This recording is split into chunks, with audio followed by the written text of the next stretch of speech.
So I'm going to read to you an email that I sent to Dr. Garrett on February 9th, 2017. It's called I Can't Wait, Andrew Koloski. I said, I can't wait for our next appointment and to send my next email. I want to tell my story now, but I need to learn patience. Because over-messaging someone can be very harmful, and most people feel overwhelmed and don't even read it when you do. But when you're stuck in this prison every day and someone listens to you, well, I want to scream it out. It's hard, but I need to wait for the appropriate times to tell my story. One step at a time. We'll get there. Moving forward. Why am I not moving forward? That's the question. Is there a reason? Some say that maybe I don't want to work. Maybe I'm lazy. Perhaps. But I also feel like I'm protesting an injustice. Like, why should I have to work after all I suffered? There are many people my age who are making 6 figures and more. Why should I work as a fishman at Stop and Shop? That's so degrading to me. I feel like I should have a good job and now. I'm obsessed with protesting this injustice, and I'm only hurting myself because the people who hurt me don't care. No one is going to spoon-feed me an excellent future, but I beg you to. So I said, changing gears, the dog lick. You are probably aware that recently I've been getting the I was sexually abused as a child delusions. But the sexual trauma may be the dog lick. I'm going to censor the next part. I'm not going to read it because it's kind of too graphic. I really regret it. In fact, I regret it so much that I felt like it was the worst decision in my life. It was so traumatic. I felt such guilt over it. I remember feeling like the best part of my day was sleep, and felt being awake was torture.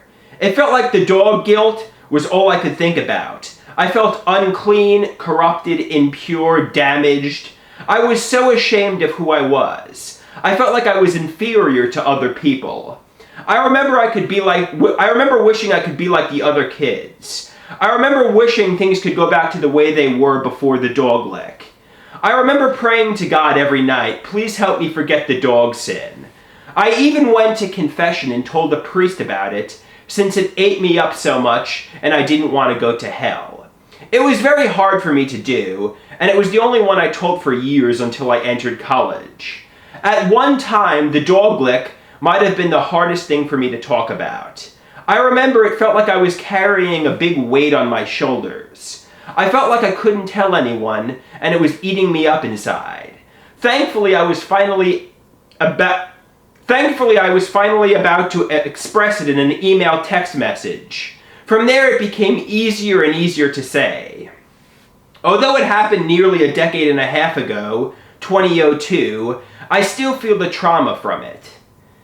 And I'm going to read, changing gears, Sex for the First Time.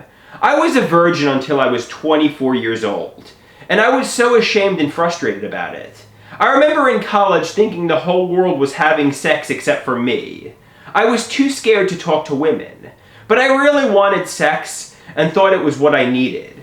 Because I thought sex for the first time would transform me, I thought it would calm me down, make me a different person. I thought it would make me an adult. In my head, I built sex up to be this grandiose, life-changing type moment. It wasn't. Again, the first time I had sex, I was 24 years old. It was in 2012 after my psychiatric hospitalizations. After explaining to her I was a virgin, I failed to get an erection, couldn't perform, probably due to the psychiatric medicine I was on. It was so embarrassing. I told my psychiatrist at the recovery group about my sexual problems, and he basically ignored them. He said something like, human sexuality is a complex thing, and he told me to go to my primary for Cialis, which I did, and with a little assistance, I had sex. It was a long road getting to that point. Although I did enjoy it, I was also a little disappointed.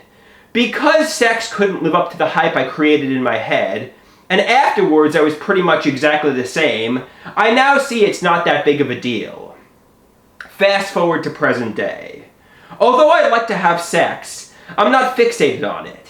If I'm not having it, I'm not obsessed like I was. Back then I felt like I needed sex. I learned sex is very overrated.